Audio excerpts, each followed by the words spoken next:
계시록 별순거 8번째 시간입니다. 오늘은 계시록 2장 두아디의 교회를 통하여 철저한 권세와 왕권의 새벽별에 대해서 이세벨에 대해서 변론해 보도록 하겠습니다.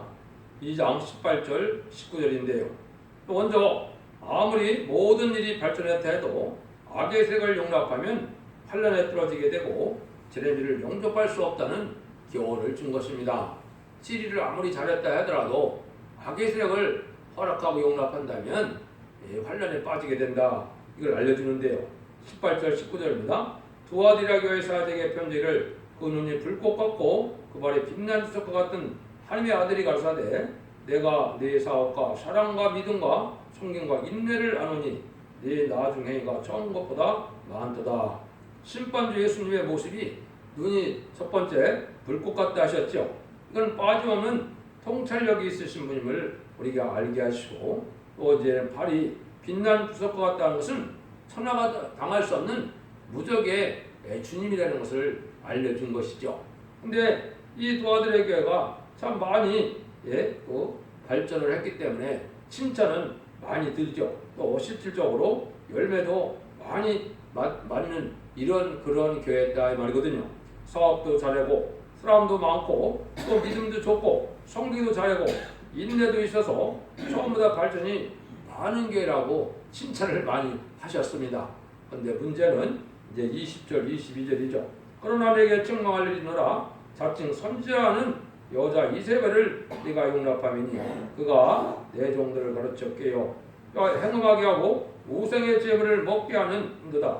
또 내가 그에게 얘기할 길을 주었으되 그 음행을 얘기하지 아니하는도다. 볼자다. 내가 그를 침상에 던질 것이요 또 그러도록 가늠하는 자들도 만일 그의 행위를 해결치 않으면 그건 환난 가운데 던지고 이렇게 말씀하셨죠. 여러분이 아시는 것처럼 열왕기 왕 상하에 보면 16장부터 보면 이제 아합이 이세벨을 아내로 받아들임으로 이제는 바알 선지자를 섬기는 이런 우상을 섬기는 일을 했죠. 이거는 정치적으로 종교를 이용하는 세력이거든요. 이런 세력들은 하나님이 아주 악한 세력인데 하나님 보시기에 아주 악한 세력인데 이걸 용납한다면 하나님이 용납할 수 없다는 것이죠. 그런 자들은 영적 흠에 빠져서 여기 보니까 뭐라고 말씀하셨습니까? 그건 환난 가운데 던진다 그랬죠. 이거는 환난에 빠진다. 성경에서 환난에 빠진다는 말은 뭐냐? 후삼년만에 들어가게 된다 이 말입니다. 후삼년만이라는 것은 뭐하는 때입니까? 그때는 누구든지 짐승의 표를 받지 않고 우상을 절하지 않으면 다 죽이는 데거든요. 여기에 이제 빠지게 된다는 말이거든요. 이게 여러분들이 이게 지금 중요한데, 그러면 이세벨 사상이 지금은 무엇이냐? 이게 더 중요하겠죠. 옛날에 바알이나 아세라 섬지라를 아세라 그 신상을 섬기는 건 아니기 때문에, 그것 때문에 이 시대는 우리가 잘 생각할 것이 오는 겁니다. 그래서 이것은 이 거짓 선지나 거짓 교권들이 지금 뭐를 많이 합니까? 공산당을 용납을 하거든요. 또 알게 모르게 미국의 세력인데 WCC나 WE를 또 용납하거든요. 이런 정치 세력과 이런 종교 세력들은 바로 여기에 해당이 되는 겁니다. 그래서 음녀 정권과 음녀 교권은 하나님 앞에 용서받기 힘든 거거든요. 그 자들은 회개도 안 할 것이고 회개에서 철저해서 들어온다고 모를까. 그렇지 않으면 아까 말한 것처럼 환난에다 멸망하는데 환난에 빠진 것은 후삼년만에 들어가서 아주 고통스러운 그러한 일을 당하게 된다 이 말이거든요. 이런 것들을 여러분이 지금 잘 생각하셔야 되거든요. 또 이 시대에 악이 무슨 일을 지금 구분하지 못하는 세력들이 너무나 많거든요. 그게 다 거짓 선지 미혹된 이 선지자 목자들이거든요. 이런 자들이 바로 이제 음녀 사상과 음녀 정권 또 이런 것들을 다 용납하고 협상하는 이런 세력으로 나타난 거거든요. 이것이 다 멸망의 세력이다 이렇게 볼 수가 있습니다. 또 이제 신약적으로 보면 이제 야고보서 4장 4절에도 보면 간음하는 여자다 세상과 벗된 것이 함이 원수된다 그랬죠. 세상을 사랑하는 것도 간음하는 것이라고 이렇게 경고를 했거든요. 그런 것도 해당이 됐죠. 속화되고 타락되고 쾌락을 즐기는 이러한 헬레니즘의 문화를 즐기는 이러한 기독교도 많은데 이런 것들도 하나님 용납받기 힘든 그런 죄악이다. 여러분이 이렇게 생각하셔야 됩니다. 그래서 이세벨적인 사상을 용납하는 것은 이제 종교가 정치적인 세력을 이용해서 유익을 보려고 하는 세력이나 이렇게 악의 세력을 받아들이는 세력들은 이게 하나님이 용서받기 힘든 악의 사상이고 제대한 일이거든요. 그럼 이거를 지금 잘 구분해야 될 때가 온 것이거든요. 그래서 지금 많은 자들이 탈선되고 거짓 선지, 거짓 격언의 세력이 지금 많은데 그것은 살리고 싶은 그 불타는 사랑이 아니고 자기의 욕심을 취하고 자기의 명예나 자기 유익을 구하는 이러한 기업권 세력들이 많은데 이거 하나님께서는 아주 못마땅히 여기는 세력이거든요. 이런 자들과 이제 신앙생활을 같이 하고 그걸 용납한다면 하나님 앞에 용서받기가 힘든 것이다. 우리가 그거를 알아야 되거든요. 이 교회라는 것은 참된 진리를 따라가고 참된 종의 바늘을 따라가는 것이 있어야 되거든요. 주님이 사랑하는 것은 사랑하고 주님이 싫어하는 것은 싫어하고 주님이 미워하는 것은 또 미워해야 이게 참된 기독교가 아니겠습니까? 그런 사상을 우리가 철저히 생각해야 할 때가 됐다 이 말이거든요. 이게 보면 23절에 보면 내가 사방으로 그의 자녀를 죽이니 모든 개가 나는 사람이 뜻과 마음을 살피는 자인 줄 알리라. 내가 너희가 각 사람 행위대로 갚아주리라. 자녀를 죽인다 이런 말씀하셨는데 인간 종말의 구원론은 개인적인 영혼 구원 시대가 아닙니다. 심판의 환난 지역일 때는 가족적인 전멸을 당하든지 가족적인 축복을 받든지 이런 구원론이 인간 종말의 구원은 맞거든요. 심판의 환난과 재앙의 날에는 하나님이 그렇게 하시는 겁니다. 그래서 이 말인 14만 4천 명의 변호성도의 판결에 들어간다면 그 가족들은 다 하나님 앞에 합당하게 회개함으로 가족적인 축복을 받고 이렇게 악의 사상을 용납하는 자들은 이제 가족적인 전멸을 당한다. 거룩한 신을 향해서 세실을 이루고자 하는 하나님의 뜻이기 때문에 그렇다 이 말입니다. 근데 하나님은 뜻과 마음을 살핀다 그랬죠. 하나님이 사명을 주는 것은 복을 주게 하는 것인데 하나님 사명을 맡기고는 뜻과 마음을 살핀다. 실질적으로 전심전력으로 충성간지를 다하느냐 안 하느냐 이걸 하나님이 보시죠. 하나님을 섬긴다는 것은 뜻과 마음을 다하는 이런 정성이 있어야 되는 것이지 그냥 대충대충 인간의 의적으로 이것이 하나님이 섬기는 것을 소홀히 한다면 하나님 앞에 저주받기가 쉽다 이 말이거든요.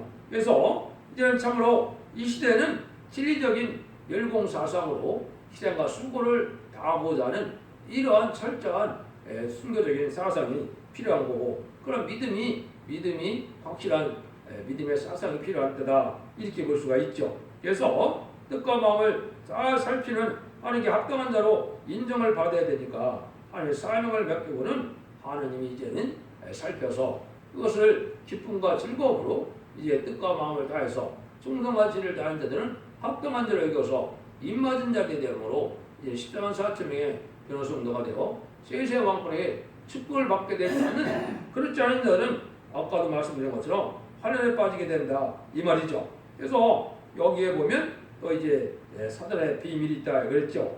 24절 25절입니다.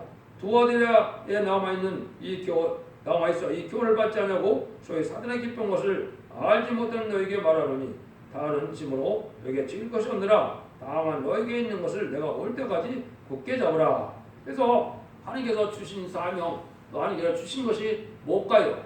이거는 인간적으로의 진리의 심판의 다림질을 말씀한 거거든요. 진리의 심판의 다림질을 굳게 잡아야 이 신앙을 지켜나갈 수 있다 이 말입니다. 이건 예언서 계시를 하나님의 뜻대로 완전 변론에 이르는 조공의 변론을 듣고 그 진리를 굳게 잡고 따라가는 신앙이 필요하다 이 말입니다. 여러분 생각해 보십시오. 계시록에 해석자가 3,000가지가 넘는다 그랬는데 하나님이 어떤 걸 기준으로 해서 하나님이 판단하시겠습니까? 그런 것으로 하는 것이 아니고 하나님이 인정하여 세운 하나님의 신으로 기른 첫대의 사자를 통하여 나오는 변론을 중심으로 해서 예언서 계시록은 하나님의 뜻대로 해석을 해야 되는 것이지 인간의 학적으로 문자적으로 해석한다고 되는 것이 아니거든요. 그래서 하나님의 뜻대로 해석하는 참된 진리의 심판에 대한 지를 기준으로 해서 하나님은 심판도 하시고 복도 내신다는 사실을 엄중히 지금 인식해야 될 때가 온 겁니다. 그걸 굳게 잡는 자들이 이제 하나님 앞에 인정을 받게 되는 일이 있는데 여기 보니까 사람들의 기쁜 것을 알지 못하는 자들이 있다 이 말이죠. 그러니까 이제 이 세대는 허락받은 마귀가 나와서 역사하고 미혹하는 시대이기 때문에 이걸 또 잘 알아야 된다 이 말입니다. 어떤 자들에게 마귀의 도구가 됩니까? 첫 번째, 원망불평 하는 자들이 마귀의 통로가 되죠. 또 여기서는 또 뭐예요? 열심을 내다가 아니라가 나태함에 빠지는 자들이 이게 상당히 깊은 것이거든요. 열심을 낼 때는 열심을 내고 또 아니라가 나태함에 빠져서 아니 그럴 때는 누가 틈을 탄다고요? 마귀가 틈을 타게 된다. 이래서 이제 7마귀가 다시 들어온다 그랬죠. 그래서 한 마귀가 나가서 7마귀를 들어온다. 이거 황충이 된다는 말이거든요. 이런 것들은 이제 사단의 역사를 하나님이 왜 강하게 했느냐?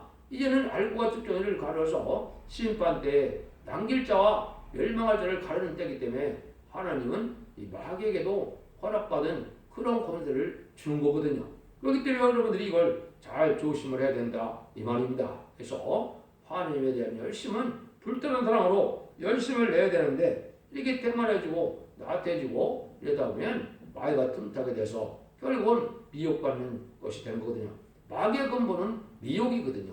특별히 인간종말에는 하나님이 마귀에게 미혹의 그 기능을 강하게 하신 건데 그 미혹이 바로 뭐냐? 공산당 세력이고 공산당의 세력에서 그 당원을 가지고 나오는 WCC나 WEA 이것들이 다 미혹의 세력인데 이걸 구분하지 못하고 대부분 종교의 세력을 다 받아들이고 모든 종교가 다 구원받을 것처럼 얘기를 하거든요. 이건 참으로 마귀의 미혹이거든요.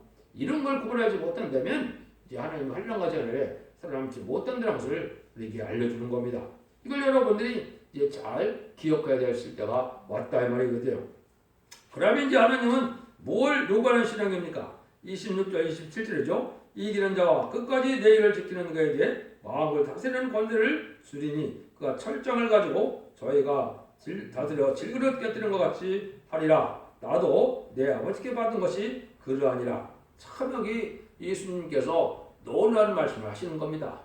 자기가 예수님께서 하나님께 순종하여 죽기까지 순종함으로 만왕의 왕을 잡아서 세상 통치의 자격을 가지고 계시는데 이걸 하나님이 사랑하는 자들에게 준다 이 말입니다. 거기 뭐라 했어요? 이기는 자와 끝까지 예를 지키는 자다. 이게 중요하죠.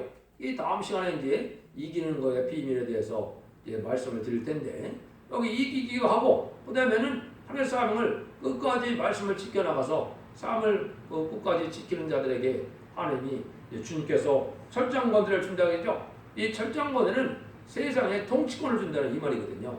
세상의 통치권인데 그럼 어떤 상태가 되느냐? 예수님은 천상천하의 만왕의 왕이신 겁니다. 근데 여기서 이제 철저한 권세를 받은 종은 이제 선구적인 종을 뜻했거든요. 14만 4천 명 중에 선구적인 종에게는 열왕 중에 왕에 되는 자격을 준다 이 말이거든요.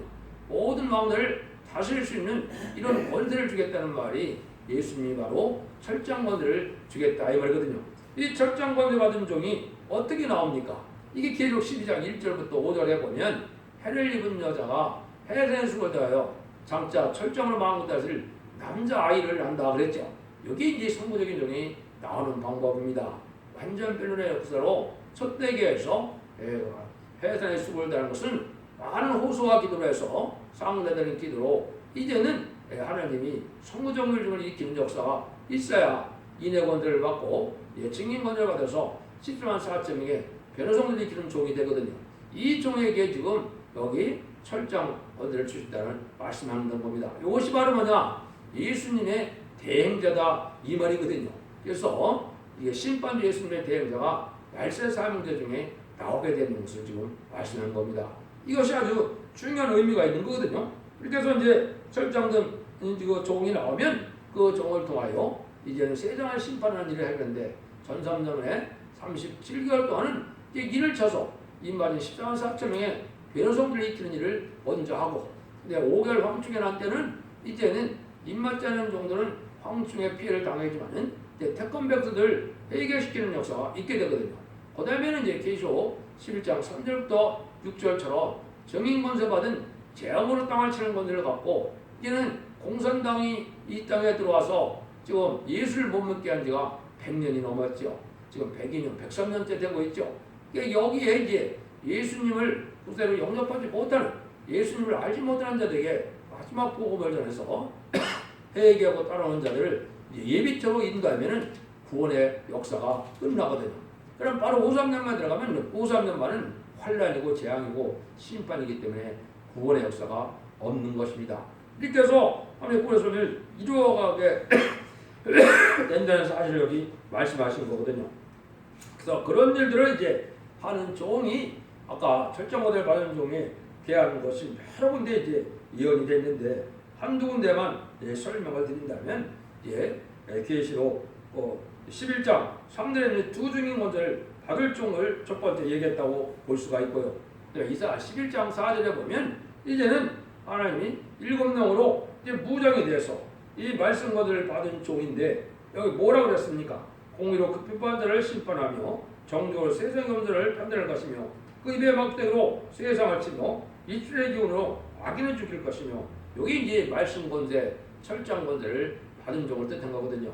좌우에 말씀을 가진 이가 예수님의 만왕의 왕으로 보셨는데 이런 예수님처럼 완전 변화의 이런 종이 나오게 되면 그 말씀 권세로 이제는 세상을 심판하는 역사를 하게 되고 악인을 멸망시킨다 이 말이거든요.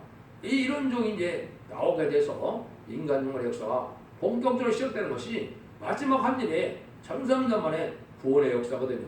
5~3년 만에는 짐승의 표를 받는 일이고 그 다음에는 대적자와 하마겟돈으로 악인과 죄인을 다 멸망시키는 심판만이 남는 거거든요. 그리고 끝나면 이제 예정론을 회복시켜서 천년지상 평화왕국 이름으로 예수님의 만왕의 왕으로 이 땅을 다스리게 되고 그 이제 왕국권에 동참했던 변화성들은 예수님과 더불어 천년 동안 왕으로 탄다는 것이 계시록 20장 4절의 언약의 말씀이거든요. 이런 시절이 이루어지는 것을 말씀한 거죠. 왠지 28절 29절은 또 뭐라고 그랬습니까? 내가 또 그에게 새벽별을 주리라. 귀 있는 자는 성령이 겨들게 하시는 말씀을 들을지다. 이거는 이제 빛나는 별이 새벽별인데 빛나는 별과 같은 세세 왕권에 축복을 준다 이 말이거든요. 이거는 예수님이 친히 자기가 새벽별이라는 말씀을 하셨거든요. 그건 예수님이 만왕의 왕의 이제는 왕권을 가진 분이라는 것을 나타낸 건데요. 그것이 계시록 22장 16절에 되어 있죠. 나 예수는 교회들을 위하여 내 사들을 보내 이것을 너에게 증거하게 하였고 나는 다윗의 뿌리요 자손이니 곧 광명한 새벽별이라 하시더라. 예수님이 친히 만왕의 왕이신 광명한 새벽별인데 예수님이 또 이기는 자들에게 합당한 자들에게 새벽별을 준다 그랬죠. 여기 이제 세세 왕권에 분봉왕의 자격을 준다 이 말이거든요. 이것이 가장 복된 자리인 거죠. 이 자들만큼 복된 사람들은 인류 역사상에 존재하지 않았거든요. 예수님 다음으로 축복을 받는 일이 바로 이 세세 왕권의 축복을 받은 입맞은 변성들에 주는 축복이거든요. 이걸 목적으로 해서 교회를 세웠고 이런 일을 통해서 하나님의 뜻인 그리스도의 나라, 성대 나라, 예당선을 회복해서 완전한 성대 나라는 것이 하나님의 뜻이다 이 말입니다. 그래서 이 두 아들의 교회를 통해서 이제는 왕권 받는 원리를 말씀했고 이제는 이렇게 끝까지 세세 왕권의 축복을 받는 이런 비밀을 알려준 것이니까 참으로 감사할 뿐이죠. 여러분들도 이 진리들한테 말씀에 받아서 충성과 진실을 내면 24,400,000명이 들어가서 세세 왕권을 축복하게 되고 진리 앞에 순종하여 또 변화 승천할 만한 믿음을 갖지 못했다면 예비적 보호소리인도 받아서 심판과 환란장의 날에 보험을 받으러 새시대의 복성으로 자선 만대 축복을 누리는 일이 있게 될 것이거든요. 이것이 기독교의 참된 소망이고 이게 인간 중간에 하나님의 마지막 사랑의 변론의 경고를 통해서 이루고자 하는 하나님의 사랑의 뜻이다 이 말입니다. 이걸 알지 못하면 이 기독교가 온전한 광명의 빛에 속했다고 볼 수가 없는 겁니다. 여러분들이 이 진리를 잘 분별해줘서 모든 연속 계시록을 다 품지고 이제 마지막 때라 다 알려드리고 그 심판 그 진리의 심판대로 이제는 심판하는 것이 바로 선선념의 역사이기 때문에 여러분들이 이제 심히 임박한 때가 왔거든요. 전선에 들어갈 날짜는 모르지만은 그 전선에 들어갈 날이 아주 임박한 때 왔으니까 마지막 이 변론의 말씀을 잘 분별하시고 읽고 듣고 지켜서 원자와 자본들을 해결받음으로 죽지 않고 세세하고 증을 맛보지 않고 변성천함으로 자선만대 축복과 세세 왕국의 축복을 이루는 복된 종들과 성도님들이 다 되시기를 예수님으로 간절히 축원드립니다. 아멘.